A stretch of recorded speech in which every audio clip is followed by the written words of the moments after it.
भंडारा जिल्ह्यातील राजीव गांधी सागर तलावाच्या कोपऱ्यात रोडवर गांधीवार्ड तुमसर येथे मेरे सामने आएगा उसे काट दूंगा अशी धमकी देत हातात धारदार तलवार घेऊन दहशत माजविणाऱ्यावर तुमसर पोलिसात गुन्हा दाखल करण्यात आला आहे। उपविभागीय अधिकारी तथा उपविभागीय दंडाधिकारी तुमसर यांच्या आदेशाने आरोपी किरण उर्फ लारा मारबते वय 28 वर्षे राहणार माकडे वार्ड तुमसर याला भंडारा आणि गोंदिया जिल्ह्याच्या स्थल सीमेतून दिनांक 18 जानेवारी 2024 पासून 1 वर्षाकरिता हद्दपार करण्यात आले होते। किरण उर्फ लारा मारबते हा उपविभागीय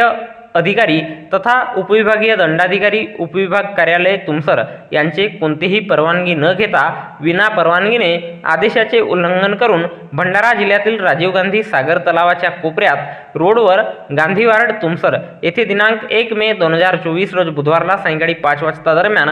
हातामध्ये एक लाकडी मूठ असलेली लोखंडी धारदार तलवार हातात घेऊन येणाऱ्या जाणाऱ्या लोकांना मेरा नाम लारा मारबते है, मेरे सामने आएगा उसे काट दूंगा अशी धमकी देऊन जोराजोरात ओरडून येणाऱ्या जाणाऱ्या लोकांमध्ये दहशत निर्माण करताना मिळून आला। या प्रकरणी सरतर्फे फिर्यादी सहाय्यक फौजदार बोरकर पोलीस स्टेशन तुमसर यांच्या तक्रारीवरून पोलीस स्टेशन तुमसर येथे कलम 425 भारतीय हत्यार कायदा अन्वये गुन्हा नोंद करण्यात आला असून या घटनेचा पुढील तपास पोलीस नायक डोरले हे करीत आहेत। तर याबद्दलची माहिती भंडारा जिल्हा पोलीस दलाच्या वतीने दिनांक 2